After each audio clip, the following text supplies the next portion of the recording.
Hi, political, entertainment, business, motivational, spiritual interviews కోసం క్రింది నెంబర్కి సంప్రదించండి. నమస్తే మేడం. నమస్తే ఉషా. మనీకి సంబంధించి కొన్ని రూల్స్ అనేవి మనం ఆల్రెడీ చెప్పుకున్నాం. కొన్ని సీక్రెట్స్ కూడా ఉంటాయి. ఎప్పుడైతే మనం సీక్రెట్గా ఉంచుతామో ఖచ్చితంగా సంపాదించిన డబ్బు నిల్వ ఉంచగలుగుతాము. అంటే సేవింగ్స్ చేయగలుగుతాం, మనం అట్రాక్ట్ చేయగలుగుతామని చెప్తూ ఉన్నారు.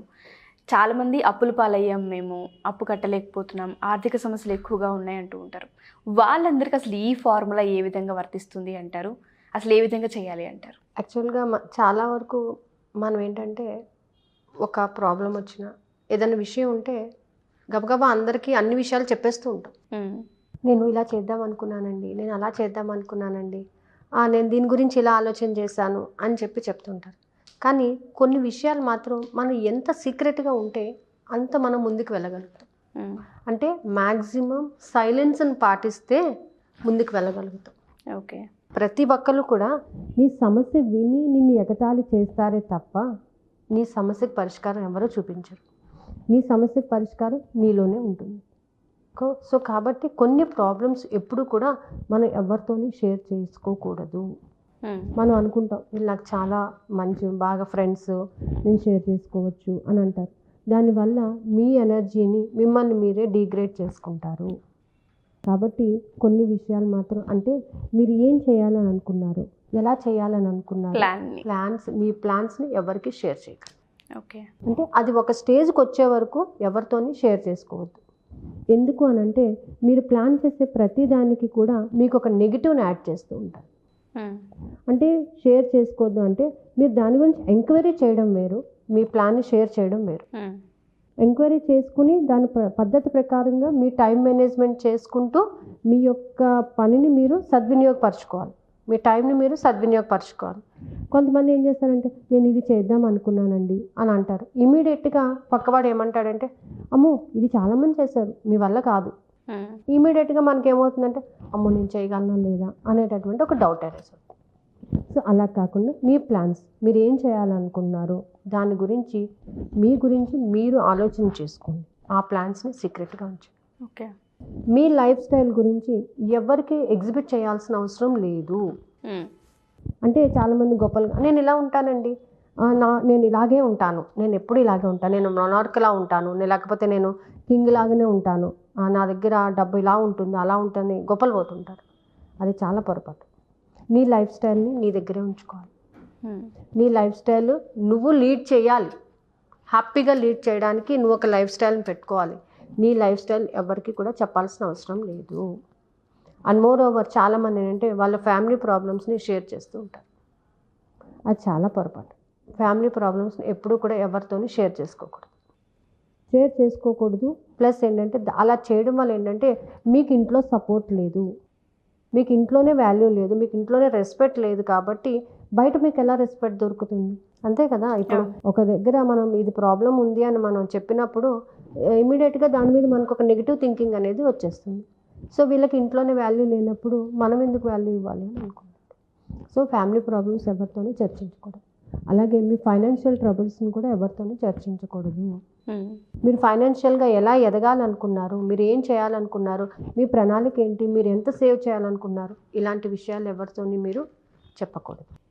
దానిని ఎంత సీక్రెట్గా ఉంటే అంటే maximum time you have to maintain silence. చూడండి, కామ్గా ఉంటేనే మీ అంతర్గతంలో మీకు అంటూ ఒక సొల్యూషన్ దొరుకుతుంది. బహుబహుమని అరవడం వల్ల కానీ, ఎక్స్ప్లెయిన్ చేయడం వల్ల కానీ, ఏదో తెలుసుకోవాలని తాపత్రయపడటం వల్ల కానీ సొల్యూషన్ దొరకదు. మీరు ఎనర్జీ లాస్ అవుతారు. సో కాబట్టి ఏంటంటే ఎప్పుడు కూడా మీకున్నటువంటి సమస్యలు ఏవైతే ఉన్నాయో వాటిని గోప్యంగా ఉంచండి. దానిని తీర్చుకునే విధానాన్ని మీకు మీరు ఆలోచన చేయండి, మీకు మీరు ఎంక్వైరీ చేసి తెలుసుకోండి. అంతే తప్ప ప్రతి ఒక్కరికి కూడా చాలామంది ఏంటంటే నాకు ఇలా ఉందండి, నాకు అలా ఉందండి, నేను అలాగా అని అంటూ ఉంటారు. దానివల్ల సొల్యూషన్ దొరుకుతుందా? పక్కవాడు ఏం చెప్తారంటే ఇలా చేయి అలా చేయి అంటారు, కానీ మీరు చేయలేకపోతుంటారు. మీరు ఎప్పుడైతే మీ యొక్క దీనిని చెప్తారో దానికి సొల్యూషన్ రాదు, ఒక నెగిటివిటీ అనేది వెనకాల వచ్చేస్తుంది. కాబట్టి maximum you keep your secrets with you only.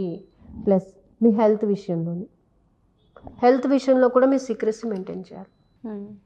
ఒక హెల్త్ బాగాలేదని అన్నాం అనుకోండి, అప్పుడు ఏమంటారు ఇమీడియట్గానే, అవునా నీకు ఇలా అయిందా, దీనివల్ల నీకు ఇలా అయిపోతుంది అలా అయిపోతుంది అంటే 100 రోజులు ఉండేవాళ్ళు కూడా 50 రోజులకే అయిపోతారు. సో అలాంటి విషయాలు కూడా మీరు సీక్రెట్గా పెట్టుకోవడం మంచిది. ఇంకా మీ సేవింగ్స్ విషయంలో సీక్రెసీ మెయింటైన్ చేయాలి. ఓకే. మీకు వచ్చే శాలరీ విషయంలో సీక్రెసీ మెయింటైన్ చేయాలి. అది ఎంత ఎలాంటిదైనా సరే మీరు సీక్రెసీ మెయింటైన్ చేయడం అనేది చాలా ఇంపార్టెంట్. డబ్బు విషయంలో మెయిన్గా మొహమాటానికి పోవద్దు. మీరు ఎప్పుడైతే మొహమాట పోతారో దానికి ఇమ్మీడియట్గా ఇబ్బందులు పాలవుతుంటారు. కాబట్టి మొహమాటాన్ని తీసేసి డబ్బు విషయంలో చాలా ఓపెన్గా ఉండడం అనేది నేర్చుకోండి. సో ఈ రూల్స్ పాటిస్తే మాత్రం ఖచ్చితంగా మనం ఫైనాన్షియల్గా ఎదగడానికి కూడా చాలా సహకరిస్తూ ఉంటుంది. Thank you so much madam. చాలామంది రూల్స్ అడుగుతూ ఉంటారు, సీక్రెట్స్ అడుగుతూ ఉంటారు, ఏ విధంగా అని ఎర్నింగ్ చేస్తున్నాం కానీ దాన్ని ఎలా ప్రాపర్ వేలో సెట్ చేయాలో తెలియట్లేదు. ఫ్రెండ్స్ ఉన్నారు కదా అని నేను ఇంత సేవ్ చేశాను, నేను ఇది దాచుకున్నాను, నేను ఇది ఇంత సంపాదిస్తున్నాను అని చెప్తారు. పక్కవాడికి ఏంటంటే నీ దగ్గర ఇంత ఉందా అంత ఉందా అని అడగడం మొదలు పెడుతుంటారు. దానివల్ల ఏంటంటే నీకు అది సీక్రెట్ అనిపించదు. అప్పుడు అది చెప్పడం వల్ల అవతల వాడికి నీ మీద అమ్మో వీడు ఇంత సంపాదించేస్తున్నాడు, వీడికి ఇదంతా ఉంది, వీడికి ఇంత ఆస్తి ఉంది, అది ఉంది, ఇది ఉంది అని చెప్పేసి మీద ఒక నెగిటివ్ ట్రాక్ అనేది డెవలప్ చేసుకుంటారు. కాబట్టి ఏంటంటే మ్యాక్సిమం అమౌంట్ విషయంలోని చాలా వరకు మీరు సీక్రెసీ మెయింటైన్ చేయడం అనేది చాలా important. Okay, thank you so much madam. చాలామంది మన మండల క్లాసెస్ డీటెయిల్స్ అడుగుతూ ఉంటారు, దాంతోపాటు మెడిటేషన్ క్లాసెస్కి సంబంధించి డీటెయిల్స్ అడుగుతూ ఉంటారు. అసలు మన దగ్గర వర్క్షాప్స్ ఏమేమి జరుగుతున్నాయి, టైమింగ్స్ ఏంటి, అసలు ఏ విధంగా ఉంటుంది, ఒకసారి దాని గురించి ఎక్స్ప్లెయిన్ చేస్తారు. మండలం మెడిటేషన్ ఆల్రెడీ మనం 2 బ్యాచెస్ కండక్ట్ చేసాము. ఇప్పుడు ఇంకా అయిపోతుంది, అది 19th లాస్ట్ అయిపోతుంది. మళ్ళీ 20th నుంచి కొత్త బ్యాచ్ స్టార్ట్ అవుతుంది. సో ఎవ్రీ టైం మనం చేసేది ఏంటంటే కొత్త బ్యాచ్ స్టార్ట్ అయ్యే ముందు 3 days ముందు మనం డెమోస్ తీసుకుంటాం. 17, 18, 19 ఈ 3 days కూడా డెమోస్ జరుగుతాయి అన్నమాట. ఈ డెమోస్ అయిన వెంటనే Saturday 20th of August Saturday అయింది. ఆ రోజు మార్నింగ్ 4 to 5 మండలం క్లాసెస్ అనేవి స్టార్ట్ అవుతాయి. అందరికి ఏంటంటే మండలం క్లాస్ అంటే 45 days అని మాత్రమే అనుకుంటున్నారు. కానీ ఈ 45 daysలోనే మనం బ్రహ్మ ముహూర్తంలో చేస్తున్నాం. ధ్యానం అనేది బ్రహ్మ ముహూర్తంలో చేస్తున్నాం అనమాట. అంటే జ్ఞానాన్ని పెంచుకునేటటువంటి ఆ కాలాన్ని మనం సద్వినియోగపరుచుకుంటున్నాం. మెడిటేషన్ ద్వారా మనలోని శక్తిని పెంచుకుంటూ మనం కావాల్సిన దానిని మనం కోరుకుంటూ మనకు కావాల్సిన దానిని మనం దక్కించుకోవడానికి కావాల్సినటువంటి ఎనర్జీని మనం ఇంప్రూవ్ చేసుకుంటున్నాం. దాంతోపాటుగా మనల్ని మనము నియంత్రించుకోగల శక్తిని సంపాదిస్తున్నాం. అంటే మనలో ఉన్నటువంటి కోపాన్ని కానీ ద్వేషాన్ని కానీ ఇంకా మనలో ఉన్న అహంకారాన్ని కానీ ఏ విధంగా మనం తీసేస్తే మనం ముందుకు వెళ్ళగలం, మనం ఒక చక్కటి ఇంటిగ్రేటెడ్ పర్సనాలిటీగా ఒక చక్కటి వ్యక్తిగా మనము రూపుదిద్దుకోవచ్చు, మనం ఒక భగవంతుని తత్వంలోకి ఏ విధంగా వెళ్ళగలము అనేది ఈ మెడిటేషన్ వల్ల మనకి సాధ్యపడుతుంది. ఓకే. సో అందుకని మార్నింగ్ 4 to 5 నేను పెట్టుకున్నటువంటి టైం అనమాట. అలాగే ఇంకా యూఎస్ వాళ్ళకంటే వాళ్ళకి టైం మార్నింగ్ కుదరదు కాబట్టి వాళ్ళకి మార్నింగ్ అయిన టైం అంటే మనకి ఈవినింగ్ 4 to 5. ఓకే. ఆ టైంలో వాళ్ళకు కూడా ఒక బ్యాచ్ ఉంది. కానీ చాలామంది ఏంటంటే నైట్ కూడా అడుగుతున్నారు. సో ఇఫ్ ఎక్కువ మంది ఉంటే నైట్ ఒక బ్యాచ్ కండక్ట్ చేయడానికి నేను రెడీగా ఉన్నాను. ఓకే. అండ్ 9 to 9:30 మనకి మనీ మెడిటేషన్ క్లాసెస్ జరుగుతుంటాయి ఎవ్రీడే. దీంట్లో ఏంటంటే ప్యూర్గా మనము ఏ చక్రాస్ గురించి మాట్లాడము, ఏం మాట్లాడము, జస్ట్ శ్వాస మీద ధ్యాస, బ్రీతింగ్ ఎక్సర్సైజ్ కొంతసేపు, దాంతోపాటుగా ఓంకారాన్ని ఒక 21 times చాంట్ చేసి ఈ క్లాసెస్ మాత్రం 21 days ఉంటాయి. 21 minutes ఉంటుంది. ఓకే. ఒక టెక్నిక్ అలాంగ్ విత్ దట్ కొన్ని అఫర్మేషన్స్, మనీకి సంబంధించినటువంటి కొన్ని అఫర్మేషన్స్ అనమాట. అంటే డబ్బు విషయంలో నువ్వు ఎలా ఉండాలి, ఏ విధంగా నువ్వు నడుచుకుంటే, ఏ విధంగా నువ్వు దానిని సద్వినియోగపరచుకుంటే బాగుంటుంది అనే దాని మీద ఈ మనీ మెడిటేషన్ క్లాసెస్ జరుగుతూ ఉంటాయి. ఇది ఓన్లీ 21 days 21 minutes జరుగుతుంది రోజుని. Okay. And the next one ఏంటంటే యద్భావం తద్భవతి. నీ మైండ్ ఎలా ఆలోచన చేస్తే నువ్వు ఎలా ఉంటావో, నీ మైండ్ ఎలా ఆలోచన చేస్తుందో నీ జీవితం అలాగే ఉంటుంది. కాబట్టి నీ యొక్క ఆలోచన విధానాన్ని నువ్వు మార్చుకోవడానికి, అంటే ఎవరో ఏదో చెప్తే మనం మారిపోం. అమ్మ ఇలా చెయ్యి అని అనగానే ఒకరోజు చేస్తాం, 2 రోజు చేస్తాం, మళ్ళీ you come back to your original state కదా. కానీ నిన్ను నువ్వు మార్చుకోవడానికి నీకే సాధ్యపడుతుంది.